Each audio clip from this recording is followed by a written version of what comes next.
চাল কুমড়া। চাল কুমড়া হচ্ছে কি বলবো, এত উপকারী একটা খাবার বা চিন্তাই করা যায় না। তো এটা আমি আজকে ব্লেন্ড করে শরবত বানাবো। ব্লেন্ড করে নিচ্ছি,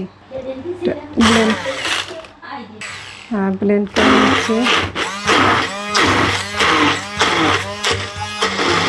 আর একটু পানি দিয়ে নিলাম।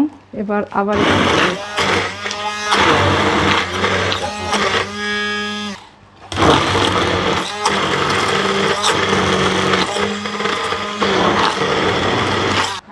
এটা হলো, এবার সেকে নেই।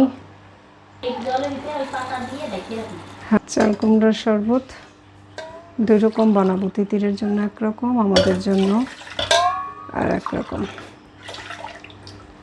সেটা ব্লেন্ড করার জন্য এটুকু না দিলে তো হবে না। আমি দিয়ে দিচ্ছি coconut oil, extra virgin coconut oil. এটা প্রতিদিন সবাই, বাচ্চা থেকে বড় সবাই খাবেন, কারণ এটা হচ্ছে এমসিটি অয়েল। অ্যামাইনাসের বোতলে আমি ঢেলে রাখছি। এখন আমার ভিডিও যারা দেখে সবাই জানে যে অ্যামাইনাসের বোতল হলেও এটার মধ্যে আসলে আছে এমসিটি অয়েল। এমসিটি অয়েল আবার ঢালতে হবে। অনেকে বোতলটা খোলা দেখতেছে, এসেন দেখি পারি কিনা। এটা হচ্ছে দিলাম কাকাও পাউডার। তারপর দিয়ে দেব হচ্ছে মধু, দিয়ে দিচ্ছি কালো জিরা ফুলের মধু। অনেকে মধু কোথা থেকে নিয়ে জানতে চাচ্ছেন। এই মধুটা আমি পিরোজা থেকে নিয়েছি, খুবই ভালো মধু। আর আসলে এটা কিন্তু চাষের, মানে কালো জিরা ফুলের যে চাষ হয় সেখান থেকে মধুটা সংগ্রহ করে। কেউ যদি চান তাহলে খাঁটি মধু নিতে চাইলে, বন্য নিতে চাইলে আলটিমেট অর্গানিক লাইভে একদম মেডিসিনাল হানি আছে, সেটা আপনারা নিতে পারেন, সবচেয়ে ভালো। তো এটা আমি এখন ব্লেন্ড করে নিচ্ছি।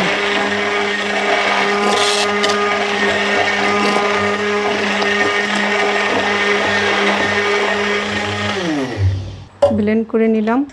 তো বাচ্চাদের জন্য এটা মানে কি বলবো, এটা একটা সুপার ফুড বলা চলে, কারণ এর মধ্যে আছে চাল কুমড়ার শরবত। চাল কুমড়ার রসটা হচ্ছে ব্রেনের জন্য ভালো, তারপর হচ্ছে পেটের জন্য খুবই ভালো, মানে পেটের গাট পরিষ্কারের জন্য ভালো। আছে cacao powder, MCT oil, coconut oil, সব মিলিয়ে একটা ব্রেন বুস্টার এবং দারুণ একটা শরবত।